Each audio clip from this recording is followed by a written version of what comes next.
So hello everyone, today we are going to discuss about a new topic, that is new product development. So what is new product development? A new product is an investment by a company in the future. So it is very critical that any new product releases to be done according to a certain plan. With a focused product plan, the company can determine the type of marketing needed for the product upon the release, as well as the target market company is trying to reach with it. So why a new product development is needed? In order to stay successful in the face of maturing products, the companies have to obtain new ones by carefully executing a new product development, but they faces many problems. So it is of crucial importance to understand consumers, market and competitors in order to develop product that deliver superior value to the customers, and there is no way around a systematic and customer driven new product development process for finding and growing new products. So according to Philip Kotler, the new product development can be easily broken into 8 stages, and the stages are idea generation, idea screening, concept development and testing, marketing strategy, business analysis, product development, test marketing and commercialization. So idea generation is the basic idea is created and described, and in idea screening the cost, profit and potential sales of the offerings are calculated at different price levels. The company also consider how well the offerings fit with the competitive strategy. Then the next is uh, feature specification, that is detailed specification for the products are established. Then actual offering is designed. Afterwards, the offering is tested first in the lab and then with the real customers. Then the offering is made available to the customers, and then the offering is evaluated as to whether it is developed, whether it is delivering the appropriate value to the customers as well as meeting the firm business goals. So let us understand what are all these in details. But before moving ahead, there are 6 categories of new product that are launched in the market. So the types of new product are: first type is that is new to the world, that earlier does not exist before the world. Then the next is new to the firm's product, that is the new product line. These are the new product that didn't exist in the firm's portfolio before. Then addition to the existing product lines. So these products are supplement to company established product lines. Then we have improvement and revision of existing products. These are the upgrades that replace the current products and provide improved performance or higher perceived value. Then there is repositioning. Repositioning is the change is changing the existing image of the product in front of the existing target market and taking this product to a new market with a new image. And the next is cost reduction. These are the new products that provide performance similar to the existing product but are at lower cost to the company. So the new development process says a product isn't always about developing a new to the world product, and according to Kotler, only 10% of the new products are truly innovative and unique. Upgrading existing product and relaunching them as new product, adding new products to the existing product mix, etc., are essential practices for the company as they operate in a dynamic business environment. And we all know that customer needs, taste, technology and product life cycle is always keep on changing. So the first stage is idea generation. So ideas form the spine of the new product development. They stem from the market opportunities, and new ideas can be generated from the internal source as well as external source. Internal source, that is the research and development team, is a formal department of the business that includes expert to conduct market research and analyze and generate new ideas, and the employees of the organization. So according to one research, almost 45% of the new product ideas come from the employees. The next source can be from external sources like customers. The data can be gathered from consumers, customers forum. Then we have channels of distribution, since the distributor works closely with the customers and they understand what customer actually needs and demand. So they often give ideas for the new product possibilities. Then we have competitors. So competitor analysis is a very great way to analyze how market rate the existing players and what's missing in the market, which helps us in developing a new product. And there are other sources also like consultants, communities, government agencies, market research firms, and commercial laboratories. Then the next step is idea screening. Well, the purpose of idea generation is to create large pool of ideas. That is the brainstorming stage. The idea screening stage involves evaluating the pool and drop as many as ideas as possible from the consideration. And the consideration and the evaluation is done on the basis of compatibility, whether the idea is compatible with the overall business objectives, whether the idea is relevant, it is based on the current and predicted business environment and the organizational goals. Is the idea valid?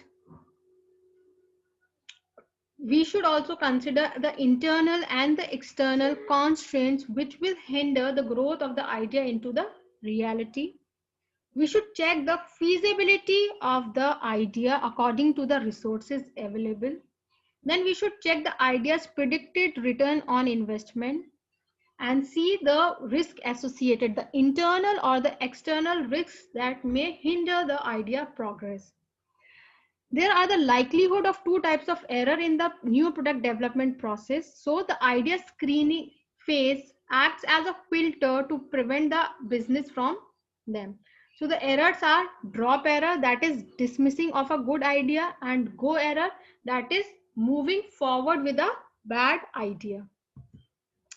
The next stage is concept development and testing. So an idea is very different from a concept. While an idea is just a mental construct or a possibility or opportunity, a concept is an idea that has gone through the process of fine tuning and is less inconsistent. The concept is presentable version of the product idea, and which takes into consideration who is the target audience, who will be the potential target audience, what will be the product usage, what is the potential value proposition. Like a product idea could be a fitness center, but a product concept would be a fitness center which focuses on providing Zumba classes to working women offline in the morning and online in the evening. So these steps involve developing a single or a multiple concept based on the product idea and testing them for their viability and feasibility.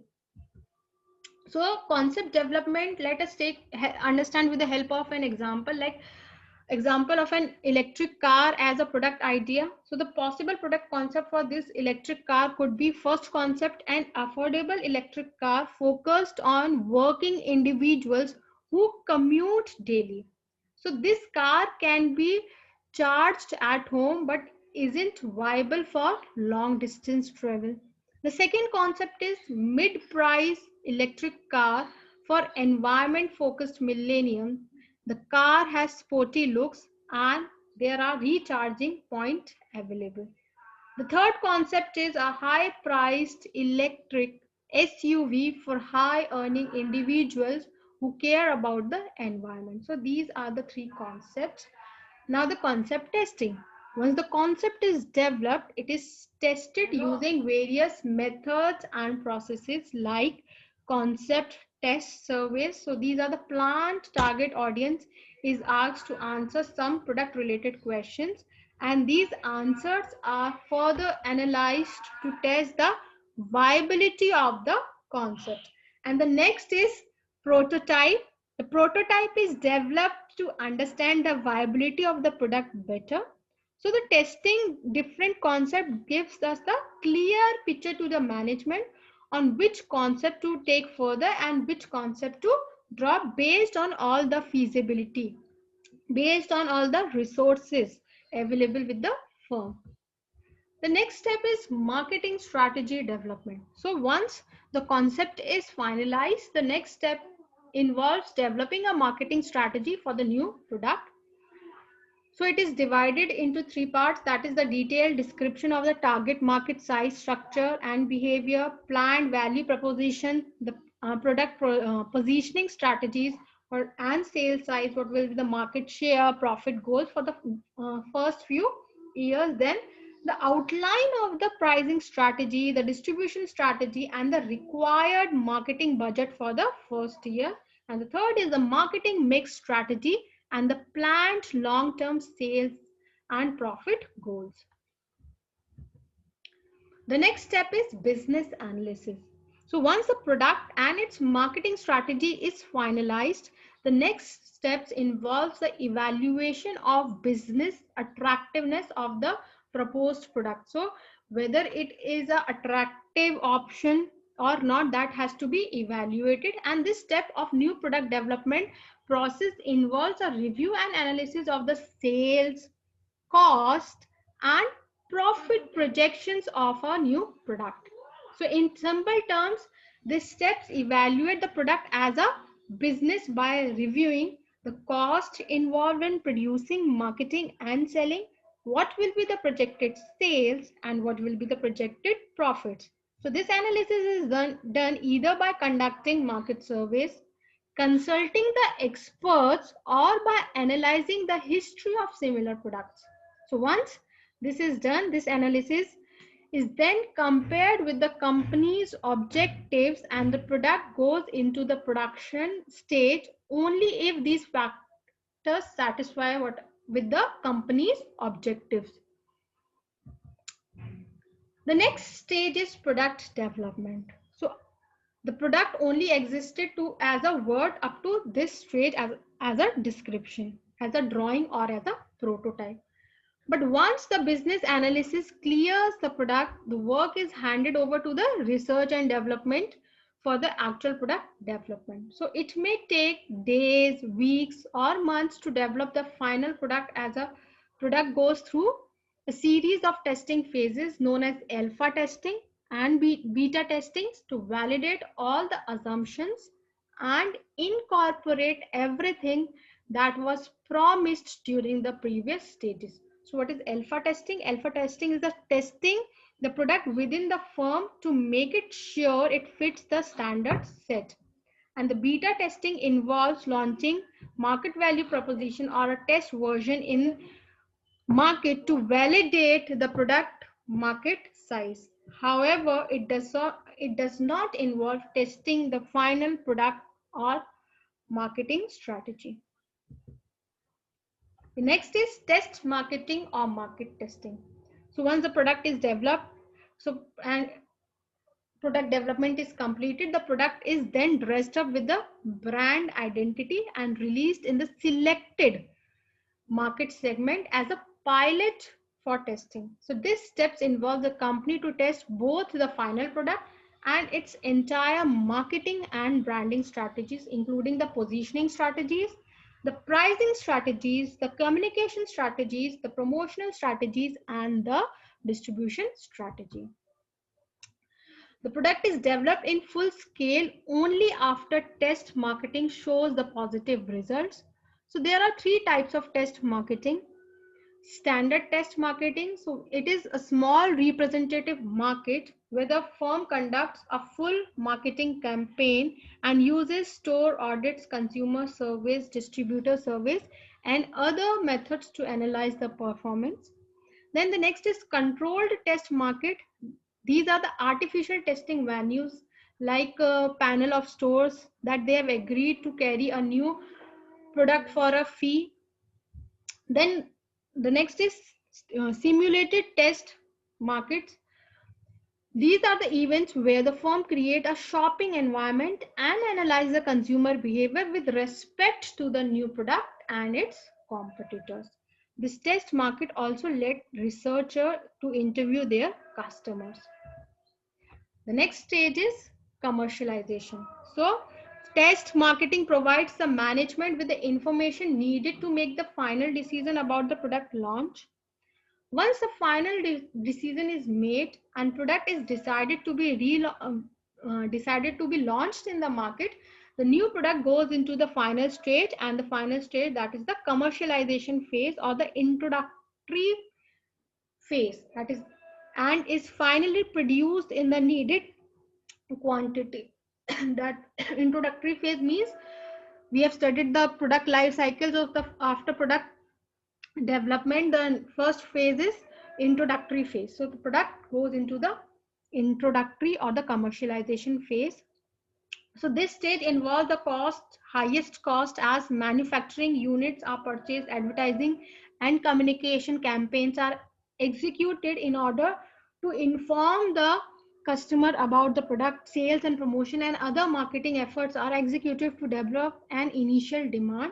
So several important decisions are taken during the commercialization stage, like the introduction time, that is the best time to launch the product.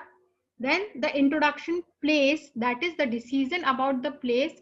Should it be launched in a single market or should it be launched simultaneously in multiple markets? Then what will be the future strategies, that what should be the strategies once the product is launched in the market? Now, these were the 8 stages of new product development.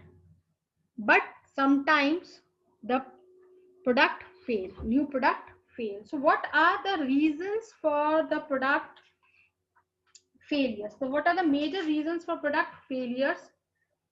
In spite of research and huge capital being involved and understanding the consumer and making a launch successful, still the product fails. So what are the reasons? The first reason is faulty product idea. So the product often fails because of the faulty product idea. For example, Polar Industries in 1991 launched Cool Cat fans decorated with cartoon characters meant for the children's. The fan was priced as premium. Okay, the idea was that children were increasingly become influencer in purchase decision, and in order to attract the kids with cartoon creator and to position the product exclusively for kids, the product failed miserably in spite of huge advertising budget, because when the fan was put on, it doesn't have any color effect and the customer did not justify its premium prices. So the idea was faulty. Next is distribution related problems, like a new product fail if the product is unable to meet the channel requirement. For example, when Nestle launched its new chocolate, the product and promotion was okay, but the product failed in distribution side because the company stipulated the product to be stored in refrigerator. So the product faced two problems in distribution side, because it meant excluding a number of retail outlets as they didn't have this facility. And secondly, the chocolate was not picked by the customer as it was not seen upfront in the retail shop, because it has to be kept in refrigerator, first thing. And the second thing, everybody needs refrigerator for it, and many companies don't have the refrigerator. Okay, so these were the two reasons, distribution related problems. The next was proper timing of launch. Sometimes what happened, too early or late entry into the market is a common cause of failure. For example, Kinetic Merlin was launched in Pune in 1991. So it was a 3-in-1 set containing a color television, a stereo with a detachable speaker and a home computer.